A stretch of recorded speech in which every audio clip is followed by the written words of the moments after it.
أعوذ بالله من الشيطان الرجيم بسم الله الرحمن الرحيم الحمد لله والصلاة والسلام على نبينا محمد وعلى آله وصحبه أجمعين سبحانك لا علم لنا إلا ما علمتنا إنك أنت العليم الحكيم اللهم فقهنا في الدين وعلم التأويل برحمتك يا أرحم الراحمين.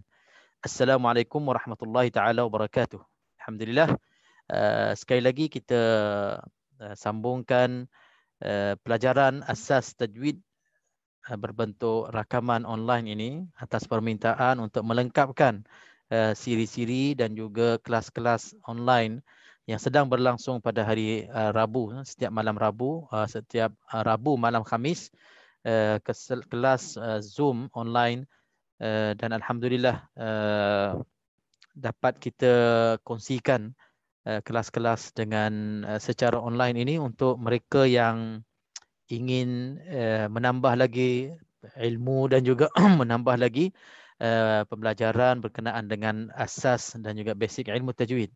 Pada rakaman yang lepas selesai kita menerangkan muqaddimah ilmu tajwid. Antara muqaddimahnya ialah hukum tajwid, ta'rif tajwid, pengertiannya, hukumnya, hukum mempelajari tajwid, faedahnya, faedah mempelajari ilmu tajwid. Jadi pada rakaman kali ini insya-Allah kita akan teruskan dalam nota ringkas kita. Saya akan share skrinnya sekejap lagi dan kita akan masuk terus insya-Allah secara ringkasnya insya-Allah untuk tidak kita membuang masa lagi insya-Allah. Kita akan masuk terus ke dalam buku nota ringkas kita ini berkenaan dengan tajuk yang pertama. Tajuk yang pertama dan tajuk yang antara yang paling penting dah dalam ilmu tajwid ini. Jadi tuan-tuan, puan-puan yang rahmati Allah sekalian, insya-Allah kalau kita dapat memahami tajuk yang pertama ini dan dapat kita membezakan serta kita hafal insya-Allah sebagai modal awal kita untuk ilmu tajwid ini, kita kumpulkan dan kita faham seboleh-bolehnya untuk tajuk pertama ni, maka insya-Allah tajuk-tajuk yang berikutnya ataupun bab-bab pelajaran-pelajaran yang berikutnya akan ikut mudah insya-Allah. Jadi terus kita masuk. Bab yang kita akan bincangkan pada kali ini adalah ahkamun nun sakinah wa tanwin. Hukum-hukum nun mati dan juga tanwin. Yang bermaksudnya dalam bacaan Al-Quran nanti insya-Allah bila kita berjumpa dengan nun mati, dalam bacaan kita ada nun mati ataupun ada tanwin, nun mati dan tanwin dah semestinya akan berjumpa dengan huruf-huruf hijaiyah. Alif, ba, ta sampai ya, 28 huruf itu, maka hukumnya akan kita kenal nanti dalam perbincangan kita pada malam ini insya-Allah. Pada kali ini hukumnya macam mana kita nak sebut nun mati itu, macam mana kita nak sebut tanwin itu ikut garisan tajwid ataupun dengan ilmu tajwid insya-Allah. Jadi sebelum itu marilah kita kenal dulu apakah itu yang dimaksudkan dengan nun mati dan tanwin. Kalau kita tengok dalam buku nota ni dia sebut, saya nak besarkan sikit, zoom sikit pengertiannya. Pengertian yang pertamanya untuk nun sakinah. Nun sakinah yang dimaksudkan dalam ilmu tajwid ni nun yang tidak berbaris. Nun yang tidak berbaris, nun yang tak ada baris, tak ada baris atas, tak ada baris bawah, tak berbaris depan. Tak berbaris dua, tak berbaris bawah, dua atas, dua bawah, dua depan. Tak berbaris, maknanya kosong. Nun mati. Yang kekal pada bacaan dan tulisan. Maknanya nun mati tu, yang nun sukun ataupun nun sakinah ni, dalam bacaan dan tulisannya ada. Bila kita baca, kita sebut. Bila kita tulis pun, kita kena tulis nun mati tu. Sebagai contoh yang diberikan di sini, contoh dalam petak ni, inda.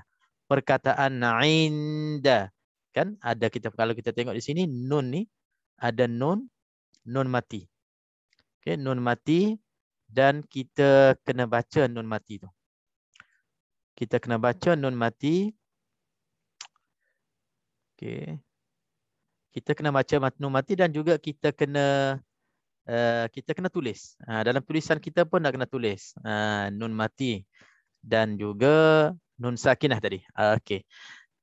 Dalam contoh yang kedua, dalam petak yang kedua yang sebelahnya, perkataan an'amta. An'amta, kalau kita perhatikan di sini, lepas pada hamzah ni ada nun mati. Ini yang dimaksudkan dengan nun mati. Jadi untuk kedua-dua contoh ni, nun mati selepasnya ada huruf dal. Nun mati selepasnya ada huruf ain. Kalau kita perhatikan, cara sebutan pun dah berbeza. Untuk contoh yang pertama, bila kita nak baca, kena baca inda. Inda. Nun itu dipanjangkan dengan qadar 2 harakat. Sebab hukumnya, bila dia berjumpa dengan huruf-huruf tertentu, dia kena baca begini rupanya, begini caranya, yang dinamakan dengan dengung 2 harakat. Manakala contoh yang kedua, an'amta. An'amta. Nun mati juga. Tetapi disebabkan dia bertemu dengan huruf-huruf tertentu, maka hukum untuk bahagian yang kedua ni, dia tak ada dengung. Dia tak boleh panjangkan. Macam an'amta, tak boleh. Dia kena an'amta. An'amta. Kenapa nak kena sebut macam tu? Sebab hukumnya begitu. InsyaAllah kita akan kenal. Kita akan kenal hukum mana yang nak kena dengung 2 harakat. Seperti inda. Hukum mana yang tak boleh dengung. Seperti an'amta. Jadi dalam bab ilmu tajwid ini, insya-Allah kita akan kenal dan kita akan tahu cara bacaan yang mana dengung, yang mana tak dengung. Inilah antara faedah kita mempelajari ilmu tajwid, supaya kita baca dengan betul dan sebutan kita tak salah dari segi hukumnya dengung ataupun tidak. Okey, sekarang insya-Allah kita dah kenal apakah itu nun sakinah. Nun sakinah, jadi kesimpulannya, nun, huruf nun tu yang kita tahu dalam Al-Quran bertanda mati dan cara bacaannya ikut huruf yang selepas nun mati. Okey, sekarang kita mari pula kenal pula tanwin. Apakah itu tanwin? Tanwin yang dimaksudkan dalam ilmu tajwid, nun tambahan yang tidak berbaris, yang wujud pada bacaan tetapi tiada pada tulisan, dan tiada juga ketika diwakafkan bacaan. Okey, ada 3 benda di sini. Ada 3 benda. Yang pertamanya, nun itu hanya tambahan. Maknanya nun itu pada hakikatnya dia sekadar tambahan. Macam mana kita nak faham tambahan, nanti kita tengok dalam contoh nanti. Yang tidak berbaris. Nun pun sama juga. Dia sama juga dengan nun sakinah, tak berbaris. Tapi wujudnya pada bacaan. Dalam bacaan ada bunyi nun yang tambahan tadi ataupun yang tidak berbaris tadi. Tiada pada tulisan. Waktu kita tulis, kita tak tulis nun mati tu. Tapi bila kita baca berbunyi. Okey, dan juga bila kita wakaf, nun itu tak dibacakan. Jadi ini untuk kita nak kenalkan tanwin tu, diri tanwin tu, itu dia bagi arti macam tu. Okey, kita tengok tanda tanwin macam mana. Tanwin yang maksudkan, kalau kita nak faham secara mudahnya, baris 2 atas, fathatain, baris 2 bawah, kasratain, baris depan, baris 2 depan, dhammatain.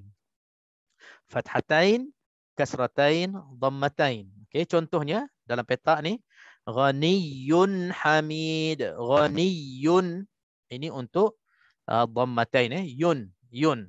Okey, untuk dhammatain, kalau kita tengok ghaniyun, nun tambahan ada dalam sebutan yun. Yun kan ada nun di hujung yun sebutan kita tu. Ghaniyun. Tapi nun ini tak ada pula, tak ditulis pula. Kalau kita tengok dalam contoh ni, saya besarkan lagi. Dia memang tak ada pun ghaniyun di sini. Yun di sini tak ada pun dia tulis nun mati di sini. Cuma dia ada pada sebutan, pada bacaan sahaja. Ini maknanya tanwin. Okey. Lepas tu, bila kita berhenti, contohnya kita berhenti, kita tak sambung. Contoh ni kita tak sambung. Kita baca ghani. Kita tak sebut ghaniyun. Ini erti ataupun cara untuk kita nak kenal tanwin. Bila kita berhenti, nun tambahan tu hilang. Hilang dari segi sebutan kita. Okey. Contoh yang kedua sama juga, bi ghulamin alim. Bi ghulamin, min min di sini maknanya kasratain. Kasratain pada huruf mim.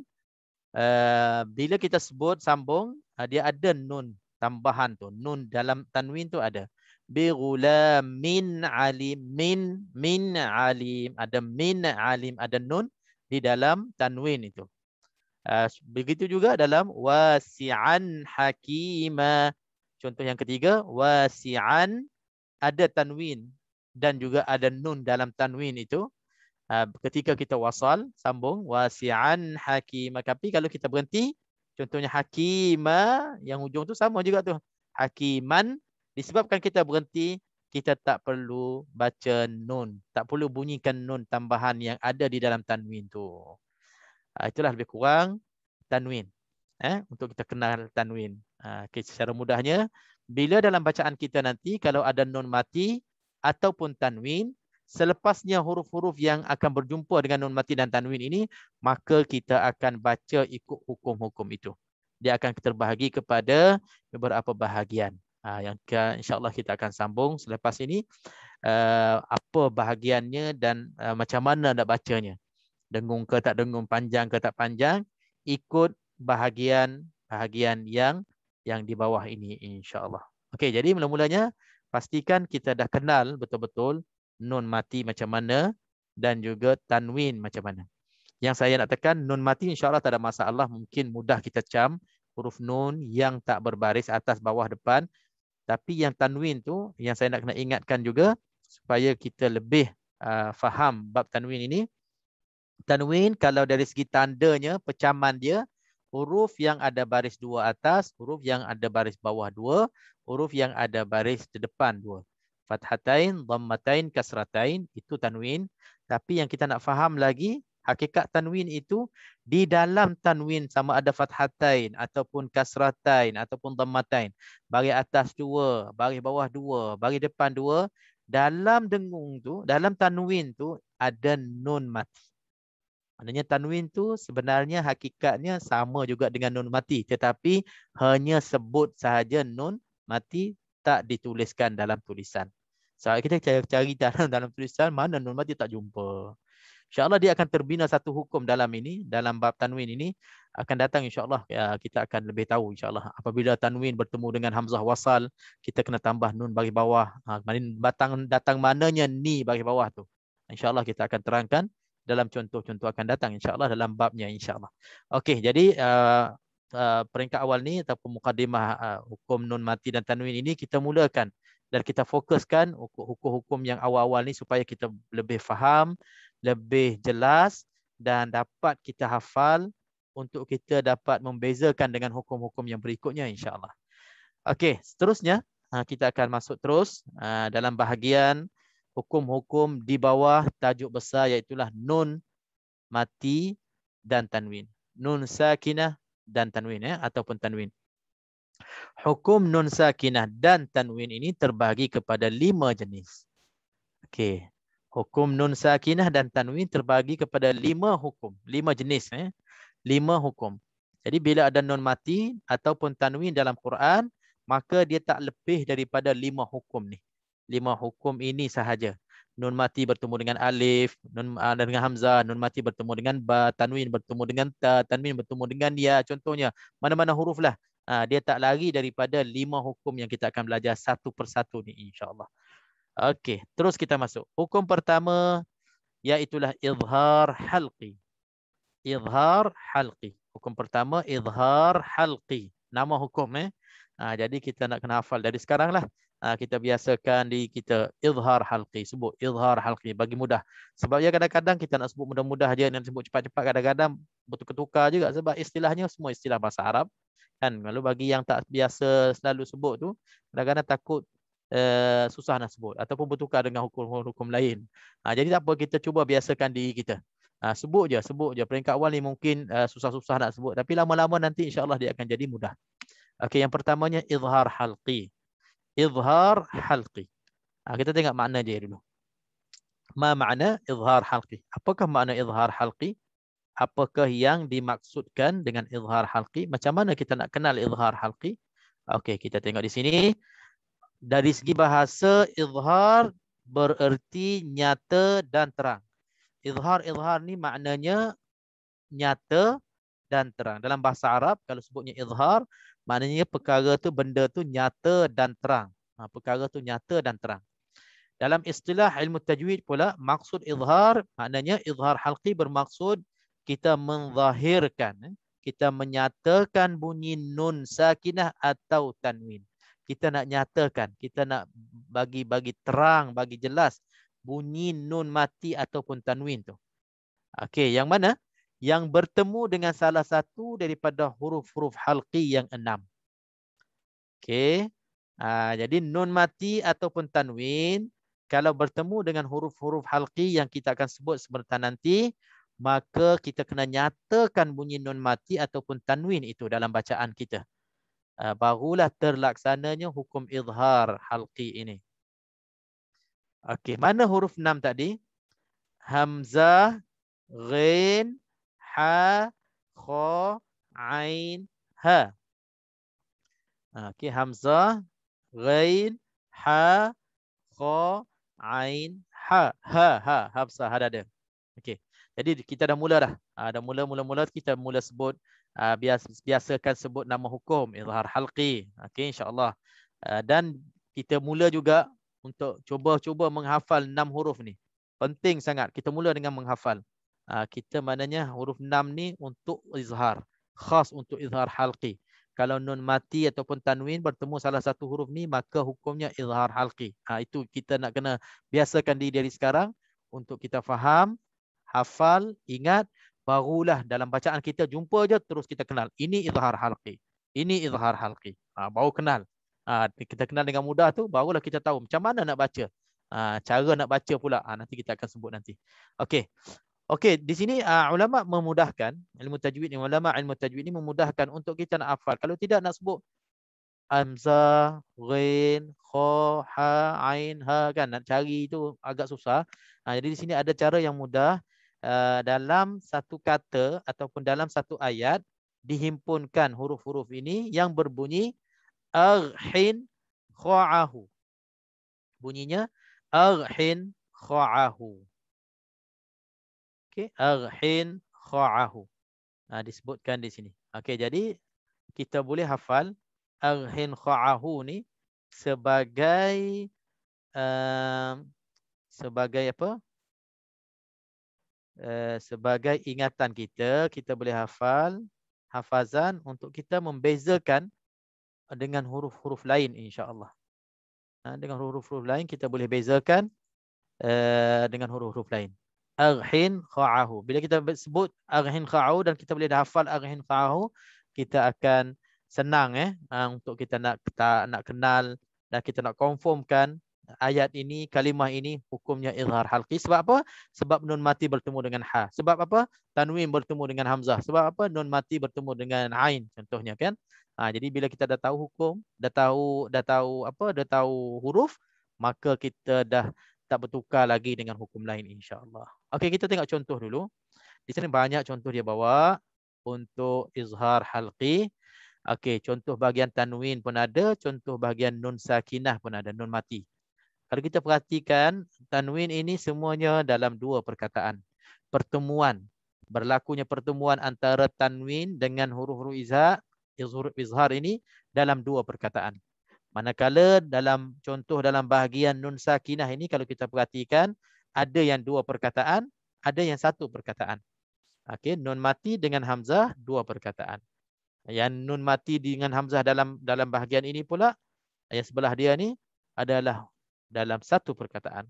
Itu pun kita perlu membezakan juga, insya-Allah akan datang, insya-Allah bila kita dah biasa nanti kita akan tahu yang mana satu perkataan, yang dua perkataan. Yang pentingnya peringkat awal ni untuk kita mudahkan, jangan kita susah, jangan kita pening-pening lagi, untuk kita mudah fokus untuk izhar halqi ini, asalkan nun mati ataupun tanwin selepasnya salah satu huruf aghin kha'ahu ni, maka hukumnya izhar halqi. Izhar halqi. Contohnya kita boleh baca sekejap lagi, kita pergi kepada cara bacaannya dulu. Apa cara bacaannya? Cara bacaannya menzahirkan bunyi nun sakinah atau tanwin dengan lembut tanpa dengun, sambil mengangkat hujung lidah ke langit keras sebelum menyebut huruf-huruf halqi. Ni. Okey, bahasa Melayu kadang-kadang kita pun nak cari makna pun kalau kita tak tunjuk cara mungkin kita faham. Dia boleh faham ke tak? Lembut lah, dengung lah, angkat lah ke ujung lidah, pening kepala. Okey, kita hurai satu-satu. Yang pertamanya menzahirkan bunyi nun sakin atau tanwin. Okey, kerja kita, tugas kita bila bertemunya dalam bacaan kita nun mati ataupun tanwin, kalau kita bertemu salah satu huruf aghin kha'ahu, tugas yang pertamanya kita mesti nak kena zahirkan, nak kena jelaskan bunyi nun mati ataupun tanwin itu dengan lembut. Maksud lembut ini maknanya kita tak boleh keras. Bila lembut lawannya keras. Maksud luar keras di sini contohnya macam kita nak masukkan ke, kita nak sembunyikan ke, itu tak boleh. Jadi kita sebut nun itu bagi betul-betul sebut jadi jelas, bagi jelas nun mati ataupun tanwin supaya dia tak tenggelam, tak termasuk dalam huruf-huruf izhar. Itu cara izhar yang betul ataupun yang sempurna insya-Allah. Sambil mengangkat hujung lidah ke langit keras. Ini untuk dia nak tambah lagi jelas, tambah nak bantu kita supaya kita tak dengung tak masukkan ke dalam huruf-huruf ataupun kita tak sembunyikan ke dalam huruf-huruf izhar ni. Jadi pastikan waktu kita nak zahirkan nun mati ataupun tanwin itu, taraful lisan, hujung lidah kita bahagian depan, kita sentuhkan lelangit keras ataupun lelangit atas, bahagian atas kita. Kenapa? Kenapa hujung lidah? Di sini kita boleh faham lebih jelasnya kenapa hujung lidah disebut di sini. Sebabnya hujung lidah ni yang kita nak zahirkan, yang kita nak terangkan, yang kita nak nyatakan sekarang ni huruf nun mati ataupun tanwin yang asalnya nun mati juga. Dan nun mati itu ataupun huruf nun itu secara umumnya memang tempat keluarnya taraful lisan, hujung lidah bahagian depan. Ni, nu. Cuba kita cek tengok, kita matikan nun, tambahnya hamzah sebelumnya bahagian atas. An. Cuba kita sebut an.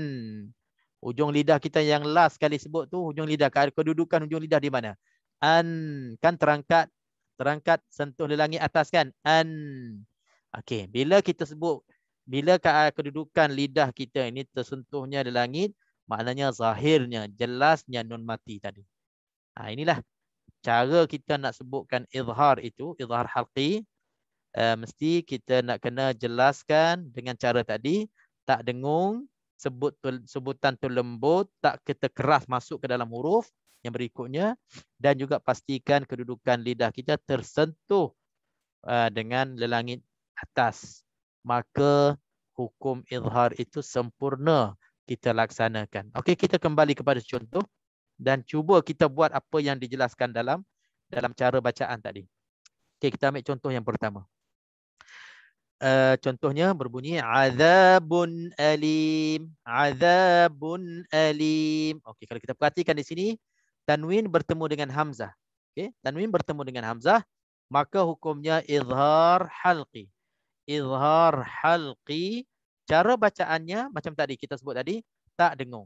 Tak dengung dan kita nak kena jelaskan bunyi tanwin tadi. Bun alim, bun alim. Cuba tengok perhatikan. Waktu kita sebut bun tu, lidah kita, hujung lidah bahagian depan tersentuh dengan lelangit keras. Azabun, bun. Okey. Azabun alim, bun alim. Itu barulah jelasnya cara kita izharkan nun mati ataupun tanwin. Di sini tanwin lah. Okey, kalau kita ambil contoh dalam bahagian nun sakinah pula, kita ambil contoh yang lain. Nun mati bertemu dengan, contohnya kita ambil nun mati bertemu dengan ha. Okay. Man halaka. Nun mati bertemu dengan ha, hukumnya izhar halqi, cara bacaannya tanpa dengung, tak dengung. Okey, sebutannya macam ni. Man halaka, man halaka, man. Nampak kan? Taraful lisan kita, ujung lidah depan kita sentuh dengan langit. Man halaka, man halaka. Itu cara sebutan izhar halqi. Okey, kita ambil yang bahagian satu kalimah pula. Kita ambil nun mati bertemu dengan ain contohnya. An'amtu. An'amta. Ada dua contoh lah. Dalam an'amtu pun ada, an'amta ada. Kita ambil an'amta yang dalam surah Al-Fatihah. Siratal ladzina an'amta. An'amta. An'amta. Jadi nun tu jelas dan tak ada kita baca macam an'am. Macam kita nak masuk ataupun kita lambat ada dengung, itu semua salah. Okey. Jadi kita kena jelaskan nun mati tanpa dengung dan bagi dengung itu supaya izhar itu supaya nun mati dan tanwin itu nyata dari segi sebutan kita. Itulah hukum yang pertama dalam nun mati dan sakinah. Kita dah selesai insya-Allah untuk kita kenal secara ringkasnya. Okey. Jadi sebelum saya buat kesimpulan, ada satu perkara dinamakan muhtarazat al-izhar. Perkara yang perlu kita jaga waktu kita nak izhar halqi ini ataupun mana-mana izhar lah ini secara umumnya. Satunya kita elakkan daripada terlantun ataupun terbunyinya sukun nun mati ataupun tanwin tadi. Dia boleh bunyi. Kalau kita tak jaga-jaga, dia senang bunyi. Kekurangan ini dia banyak berlaku. Contohnya untuk yang terlantunnya ataupun diistilahkan macam ada qalqalah dalam izhar kita. Contohnya macam ni. Ada orang setengah-setengah dia baca macam ni. Azabun albun afasihrun hadha. Ada. Bila saya sebut gitu kita rasa ya ke ada. Tapi sebenarnya ada. Kalau kita tak baca, kita tak hati-hati, dia ada ke dia akan berlaku. Dia senang nak berlakunya. Contohnya dalam nun sakinah pula, man amana. Patutnya man amana kan? Man amana. Kadang-kadang dia ada na tu. Man amana. Okey, itu muhtaraz satu yang perlu kita jaga-jaga dan hati-hati dalam kita nak sebutkan izhar. Yang keduanya, kita nak kena jaga supaya tak terberhenti, tak tersaktah.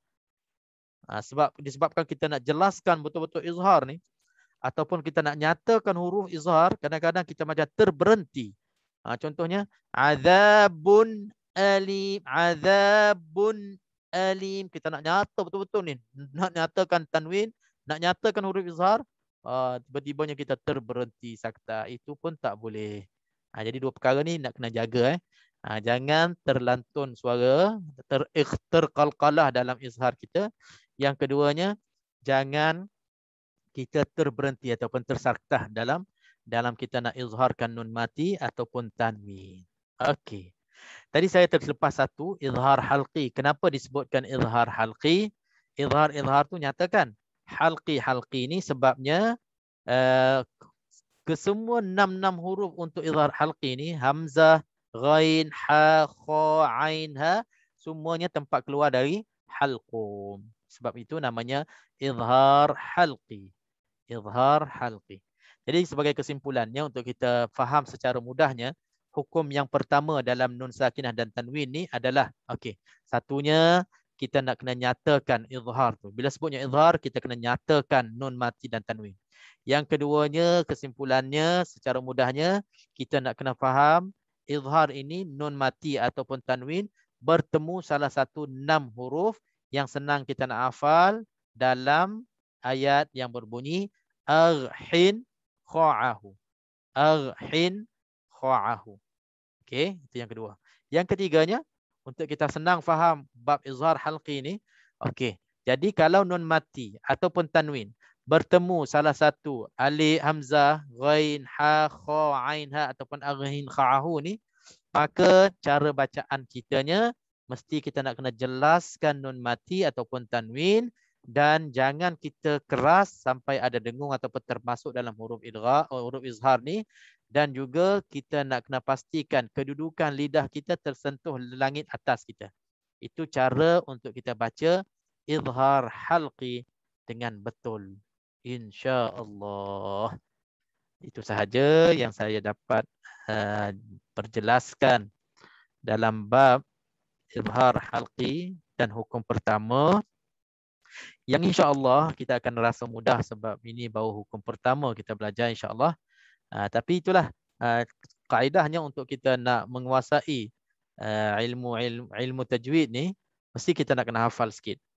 Kena mencubalah membezakan, faham dari segi makna tadi yang saya terangkan, dan juga yang paling pentingnya nak kena hafal hurufnya. Huruf-hurufnya. Yang pertama ni kita dah hafal dah satu. Aghin kha'ahu.